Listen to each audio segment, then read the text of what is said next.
Immigration's part of virtually every American's family history, and that's something that kind of unites us all. It's crucial to preserve these buildings because if you lose them, you lose an important piece of American history. This, to me, is one of the sacred places in America. If we can't save Ellis Island, then what's happened to our soul? It closed in 1954, 50 years ago. In 1990, following the campaign for the Statue of Liberty, the Immigration Museum was opened on Ellis Island. This was always, as we called it, the forgotten side of Ellis Island. This was one of the largest hospital complexes built in its day from about 1900 to 1937. And it treated immigrants who were too sick to go on to America initially with state-of-the-art medicine of the day.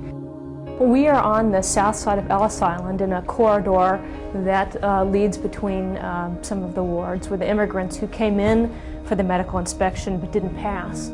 The public health service doctors who were stationed at Ellis Island were really the elite of America's medical professionals. They were trained in bacteriology, the science of germ theory. They were trained in laboratory techniques, and they were at the cutting edge of medicine in the United States.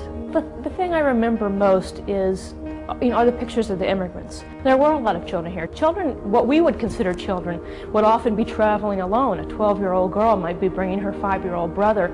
It impresses on me that this place was really about people and not just about buildings and about science.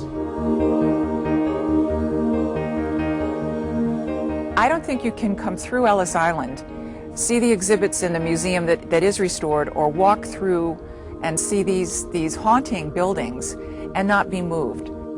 It is 19th century style, and it represents some of the most elegant and the most admired styles. Americans, were having kind of a love affair with certain European styles of architecture. It was an elegant time, and the architecture here reflected that. They have such beautiful touches to them.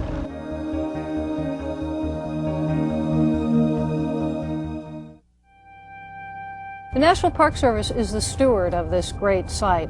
These buildings have been deteriorating since 1954 when Ellis Island was closed. That much time and environment that we're in have taken a hard toll on the buildings. We have, over the past several years, taken the first steps, very important steps, to stabilize the buildings and to slow down the deterioration, but that is just a short-term fix.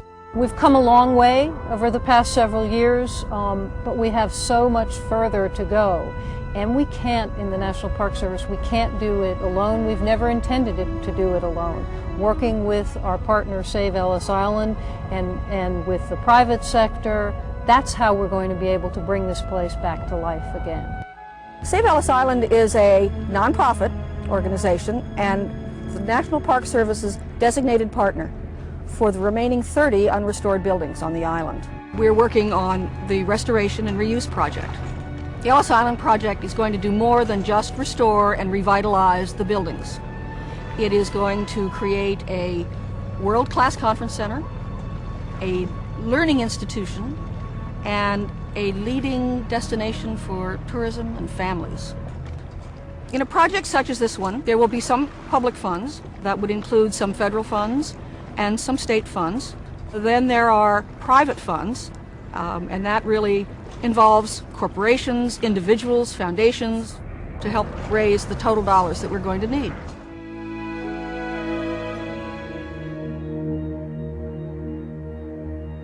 Without this side of Ellis Island being restored, we only present part of the picture of the immigration story that was associated with Ellis Island. Saving it is so important because it reminds us that we're still a nation of immigrants. It reminds us of the best of us, or the best side of us, and it would have been criminal to let these buildings decay.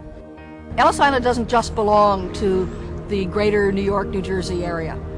It belongs to all of America because the people who pass through here really traveled to all parts of our nation. They spread themselves out throughout our country. And so it really is truly an American treasure.